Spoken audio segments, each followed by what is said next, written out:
यतिखेर युट्युबबाट एकदमै महत्त्वपूर्ण खालको अपडेट आएको छ।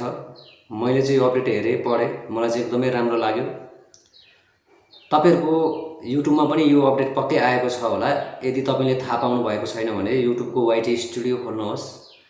वाइटी स्टुडियोमा गए पछाडि त्यहाँ नोटिफिकेसन आएको छ, त्यो नोटिफिकेसनलाई ओपन गर्नुहोस्। पक्कै पनि त्यो नोटिफिकेसन ओपन गर्दाखेरि तपाईँले पनि त्यहाँ यही अपडेट देख्न सक्नुहुन्छ। मैले यो अपडेट हेरेँ, पढेँ र यो अपडेटको बारेमा म तपाईँहरूलाई केही यहाँ बताउन गइरहेको छु। यो स्क्रिनमा राखिदिएको छु, हेर्नुहोला। अब म तपाईँहरूलाई यहाँ पढेर सुनाउँछु, हेर्नुहोला।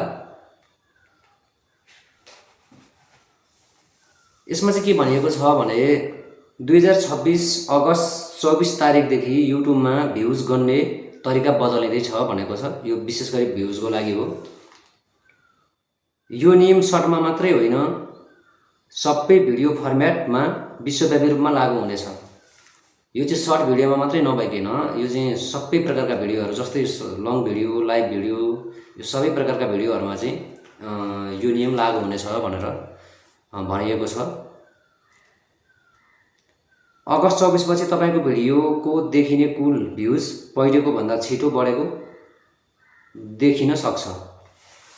यसको मतलब चाहिँ के हो भने अगस्त 24 तारिकभन्दा पछाडिबाट चाहिँ हाम्रो भिडियोमा चाहिँ जति भ्युज आउँछ त्यो चाहिँ एकदमै बढेको, एकदमै छिटो बढेको चाहिँ हामीले अनुभव गर्न सक्छौँ, अथवा त्यो बढेकै हामीले देख्न सक्छौँ।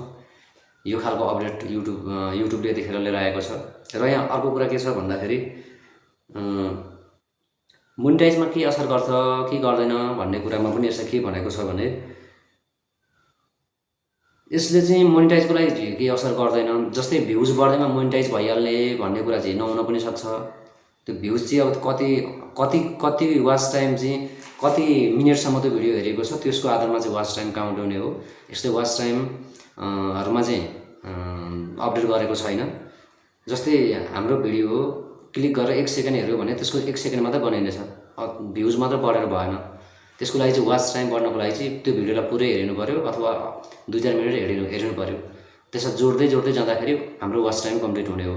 तर यहाँ एउटा कुरा के छ भने यो के हिसाबमा राम्रो छ भने हाम्रो भ्युज बढ्दै जाँदाखेरि यो भिडियो पनि एकदमै ग्रोथ हुँदै जाने, धेरै अडियन्सको माझमा चाहिँ पुग्ने, जसले गर्दा चाहिँ हाम्रो च्यानल छिटो चाहिँ मोनिटाइज हुने सम्भावना एकदमै हुनसक्छ। मलाई चाहिँ यो अपडेट एकदमै राम्रो लाग्यो।